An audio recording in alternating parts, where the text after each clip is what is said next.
kita tidak provokatif. Karena negara-negara lain bisa mengira seperti yang saya kira itu. Kalau F-16 nggak akan mampu ke Natuna dan bertempur di sana. Sukhoi 27 nggak akan mampu ke Natuna dan bertempur di sana. Beda dengan Singapura. Karena Singapura negaranya kecil, dimanapun dia tempatkan, itu provokatif. Karena Singapura negaranya kecil, 3 menit saja dia meluncur, sudah masuk Indonesia atau Malaysia. Ya beda, tapi kita punya pilihan. Mau menggelarnya di mana? Malaysia misalnya, untuk menggelar kapal selam. Kalau dia menggelar kapal selamnya ke arah Samudra Hindia, jadi di semenanjung Malaysia sebelah barat, itu tidak provokatif ke kita. Tapi begitu dia menggelar kapal selamnya di Kalimantan Utara, di armada 7-nya, itu provokatif ke kita. Nah, hal-hal ini bisa diatur. Itu yang saya katakan, kita bisa menjadikan senjata dengan gelarnya sebagai alat perdamaian. Prinsip civis pacem para bellum kuncinya di situ. Senjata diutak-atik untuk menciptakan perdamaian. Diutak-atiknya bagaimana? Antara lain lewat gelar. Bisa juga yang lebih ruwet adalah dengan melihat jenis senjatanya. Jadi misalnya tadi pesawat tempur. Kalau pesawat tempur itu di negara Asia Tenggara dibatasi hanya boleh punya air-to-air missile, kawasan ini relatif damai. Karena air-to-air missile berarti hanya bisa ditembakkan antar pesawat tempur dan pesawat tempur lainnya. Itu interdiction, menunggu dogfight, air-to-air missile. Tapi kalau seandainya mereka dilengkapi dengan air-to-ground missile, ketegangan akan naik. Berarti dari pesawat tempur bisa ngebom Changi, pesawat tempur bisa ngebom Halim.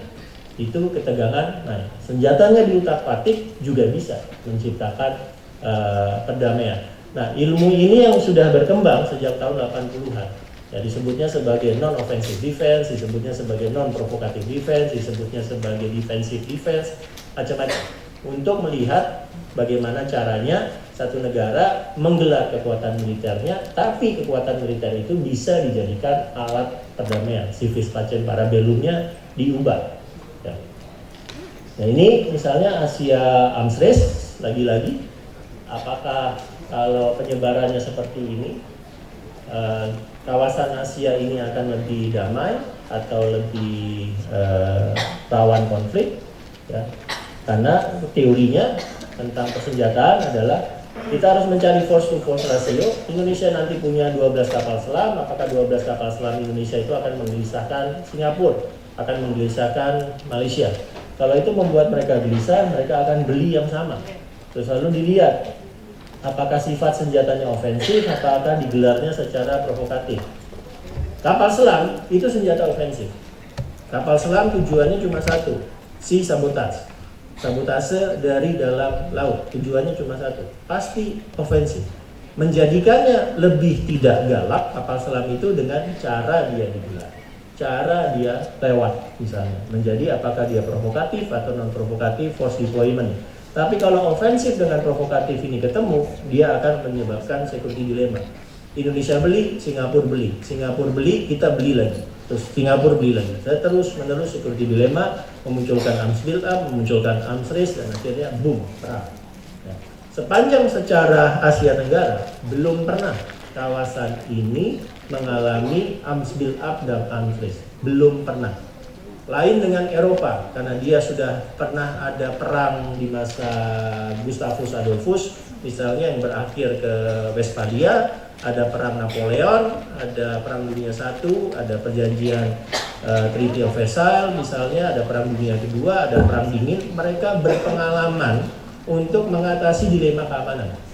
Beragam instrumen diciptakan untuk mengatasi dilema keamanan itu, dan seringkali gagal. Karena perangnya berulang-ulang terjadi di Eropa. Di Asia Tenggara, kita tidak berpengalaman mengatasi ini. Satu-satunya yang kita pakai sekarang adalah mekanisme ASEAN Regional Forum. Mekanisme CBM, Confidence Building Measure, lalu kemudian ada buku putih, ada pertukaran informasi, ada peringatan kalau kita mau gelar militer atau mau latihan militer, lalu ada preventive diplomasi, lalu ada conflict resolution. Itu yang kita punya sekarang. Tapi belum sampai ke tahap-tahap yang mengikat, yang operasional. Jadi misalnya ketika Pak Jokowi tanggal 6 Oktober 2016 ke Natuna untuk melihat latihan militer Angkasa Yuda 2016, latihan militer Angkatan Udara, itu tidak ada keharusan di ASEAN untuk memberikan notifikasi ke Singapura, ke Malaysia, ke Brunei bahwa kita akan menggelar Sukhoi F-16 ke sana untuk melakukan Angkasa Yuda. Di Eropa ada notifikasinya. Di Eropa ada kewajiban untuk mengundang observer dari negara-negara sekelilingnya. Ya. Jadi sekali lagi itu yang saya maksudkan, bahwa senjata bisa saja menjadi alat perdamaian, menjadi alat diplomasi kalau ada hal-hal yang bisa kita diatur untuk mencegah aliran ini.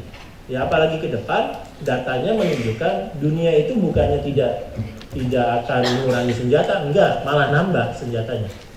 Ini proyeksi pembangunan kapal perang sampai tahun 2033 nambah. Ini yang dibeli sampai tahun 2022, lalu di atasnya yang warna merah dibeli sampai tahun 2033. Akan nambah. Galangan-galangan kapal dunia itu lagi sibuk-sibuknya sekarang untuk membuat kapal perang. Nah, pertanyaannya, kalau nanti ini datang antara 2023 sampai nanti 2035, 2040, kawasan ini akan makin damai atau tidak? Senjata akan makin banyak. Nanti pengaruhnya adalah, ini misalnya tentang anggaran pertahanan yang tidak makin mengecil, tapi makin membesar. Amerika Serikat tetap dominan. Ya, ini global arms import. Ya, misalnya akan kelihatan blok-bloknya. Ya, kalau Perang Dunia I, Perang Dunia II terjadi karena ada aliansi yang keras, karena ada blok antara A dan B, kita bisa mulai membaca kemungkinan munculnya aliansi militer blok keras itu dari sebaran senjata. Ya, misalnya nih Cina, Rusia hijau dominan. Misalnya India, Rusia hijau dominan. Yang belinya dari Amerika Serikat, Saudi Arabia, misalnya Singapura. Nanti kalau lihat Korea Selatan akan kelihatan blok-bloknya. Ya, ini petanya. Misalnya, kalau yang warna biru itu cenderung dari Amerika Serikat, lalu ini nanti ada yang belang-belang, seperti Indonesia juga belang-belang, jadi masih dari beberapa negara lain. Tapi kalau perang terjadi, ini menjadi kunci untuk meramalkan bloknya akan seperti apa. Kalau betul-betul perang terjadi. Dan aliansi adalah salah satu faktor yang dijelaskan oleh Pasquez, misalnya sebagai pemicu perang. Semakin keras, semakin besar kemungkinan perangnya. Itu kayak kita lah. Kalau kita jalan di gang sendirian, lalu lewat 3 orang, pasti kita memilih tidak provokatif, memilih low profile. Tapi begitu kita jalannya berlima, melihat di sana cuma bertiga, pasti jalan itu. Dan senggol dikit, mulai muncul apinya. Dan sama, aliansi juga sama. Begitu kita makin besar, merasa makin kuat, ya sudah. Biasanya orang berperang itu bukan ketika yang kuat, misalnya Amerika Serikat kekuatannya 80, lawan sisanya Rusia dan kawan-kawan yang 20. Kalau kondisinya Amerika Serikat 80, Rusia 20, pasti tidak terjadi perang. Kenapa? Karena Rusianya nggak akan mau perang. Karena tahu dia pasti kalah. Perang akan terjadi kalau posisinya 40-51. Posisinya 42-60. Semakin kecil perimbangan kekuatannya, kemungkinan perangnya semakin besar. Karena negara melihat kemungkinan menang secara rasional. Nah, kalau pengelompokan ini kita teliti, saat ini di dunia belum sih. Yang belang-belang ini masih banyak. Tapi walaupun begitu udah mulai kelihatan Amerika Serikat birunya di mana, lalu ini Rusia di mana, Cina di mana, sudah mulai kelihatan. Nah, yang akan menarik juga adalah melihat bagaimana negara yang saya katakan dunia ini sekarang punya the family of weapon, keluarga senjata. Begitu sudah beli satu senjata, itu kayak sudah punya hubungan kekerabatan. Nggak susah untuk pindah lagi.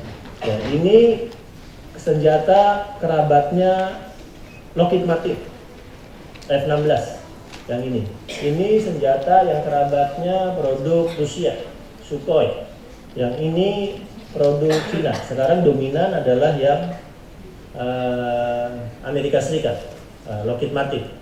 ya, F-16 dan kawan-kawan berubah menjadi F-22 lah, F-35 dan seterusnya, yang Sukhoi 27, 30, 35, sekarang malah sudah mengarah ke 55, ya sudah. Nah, ini juga menjadi indikasi bagaimana nanti negara-negara itu akan mengelompok ketika perang besar terjadi. Ini Sukhoi misalnya, Sukhoi 50, the family of weapon-nya sudah mulai berkembang. Bagaimana mereka akan membuat evolusi senjata itu. Nah, dengan persenjataan seperti ini, pertanyaannya apakah perang itu makin mudah terjadi atau tidak? Ya. Kalau nanti negara-negara makin efisien untuk mengorganisir persenjataannya, mereka akan lebih optimis bisa memenangkan perang. Kalau makin efisien. Nah, Sukhoi 50 akan menjadi salah satu pesawat tempur paling efisien di dunia, yang mengalahkan efisiensi dari F-35 dari yang dimiliki oleh Amerika Serikat sekarang. Karena kalau F-35 dia belum bisa berubah menjadi misalnya bombers. Sukhoi 50 sudah diarahkan menjadi bombers. F-35 itu murni fighters. Sukhoi 50 itu bisa gabungan antara fighters dengan bombersnya. Dan senjata-senjata ini akan makin mahal. Ini misalnya cost of aircraft maintenance per flight hour. Jadi ini sekarang F-22 1 jam terbang itu berapa? 70.000 US dollar. 1 jam terbang. Nah, 1 jam terbang dapat BMW seri 7. 1 jam terbang dapat rumah di ya dekat-dekat sini lah. Dapat itu 1 jam terbang. Itu F-22. Yang paling murah sekarang Gripen. Kalau nggak salah Gripen itu 1 jam terbang 6.000. F-16 1 jam terbang masih 8.000. Sukhoi 273, 2730 kita itu 1 jam terbang belasan ribu. Nanti kalau Sukhoi 35 datang 1 jam terbangnya ya 30.000 dolar. Jadi sekarang pesawat kita itu sekali meluncur kijang 1. Nanti 1 jam itu. Nanti F-22 sekali meluncur itu BMW seri 7 atau Mercedes S 1 jam terbang. Dan pesawat-pesawat ini bisa terbangnya 3-4 jam. Jadi akan luar biasa mahalnya. Ya. Dan itu berpengaruh ke perekonomian nasional. Tapi juga ketika mereka buat senjata, itu dampak ekonominya luar biasa. Ini negara-negara yang terlibat dalam pembangunan F-35. Jadi walaupun mahal, tapi ketika dibangun itu ada insentif yang luar biasa untuk menggerakkan perekonomian negara tersebut. Jadi misalnya Australia ketika Malcolm Turnbull membentuk pemerintahan baru, untuk pertama kalinya di Australia menunjuk seorang politisi menjadi Menteri Industri Pertahanan. Yang sebelumnya ada di level eselon 1, ini menteri sendiri industri pertahanan dengan tugas membentuk industri maritim, merekrut atau menyediakan sekitar 300.000 lapangan pekerjaan. Logika ininya jalan, bahwa pertahanan berubah menjadi defense spending, berubah menjadi defense investment. Ada keuntungan ekonomi yang bisa didapat. Dulu teorinya adalah gun versus butter. Semakin banyak kita beli gun, butter, kesejahteraan akan semakin berkurang. Kalau Indonesia nasi versus amunisi. Semakin banyak kita beli amunisi, semakin berkurang nasinya.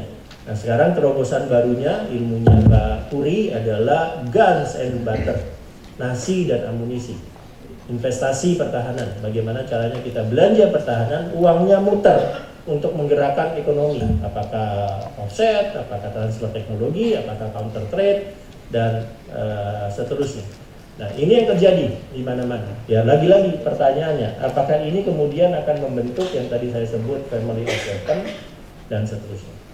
Ya dengan cerita-cerita gambar-gambar itu, saya membentuk beberapa skenario. Ada yang optimis, ada yang pesimis. Ya, sekarang hari ini kita bilang S0, kita di 2014. Lalu kita bisa bergerak hegemoni AS bertahan, atau muncul hegemoni Cina, atau terjadi kompetisi panjang antara Amerika Serikat dan Cina, tidak ketahuan siapa pemenang hegemoninya, atau yang disebut sebagai oleh Ian Bremmer sebagai G0. G0 itu dunia kacau balau, dunia chaos. tidak ada yang bisa memegang kendali global. Ya, jadi yang kita cita-citakan oleh kaum globalis sebagai world government, nanti UN menjadi world government, itu tidak ada G0. UN tidak lagi bertaring, ASEAN semakin kehilangan relevansinya, Cina tidak bisa mengatakan ke Filipina apa yang harus dia lakukan, itu menjadi G0, chaotic, dunia yang chaotic, atau pertarungannya hanya sebatas regional. Dan nanti ini silakan dibaca, ini yang disebut sebagai metode net assessment, dan metodologinya net assessment. Salah satu sekolah postgraduate yang keahliannya membuat net assessment, saya 3 bulan latihan ini di Monterey, Naval Postgraduate School. Nah, saya melakukan latihan 3 bulan, ini papernya kira-kira saat itu. Ya, jadi kita memperkirakan 2014, lalu dilihat faktor-faktornya dan seterusnya, apa yang harus disiapkan sampai kalau misalnya ada skenario 5, ini skenario 0-nya ke pertarungan regional. Hari ini skenario yang kita punya ini, hari ini, bahwa kita akan mengubah tentara kita, trajektori kita dari tentara 2014 ke kekuatan pertahanan minimum 2024. Ya, probabilitas kejadiannya tinggi. Ya, kalau 1 itu sudah terjadi, ini tinggal rendah, sedang, tinggi. Ini tinggi probabilitasnya. Kapabilitas militer akan kita ubah dari angkatan darat tentara teritorial menjadi mechanical division. Angkatan lautnya yang sekarang brown water menjadi green water. Angkatan udara dari air patrol menjadi air control. Terpadu sekarang tidak ada, atau 2 tahun lalu tidak ada, menjadi komando gabungan.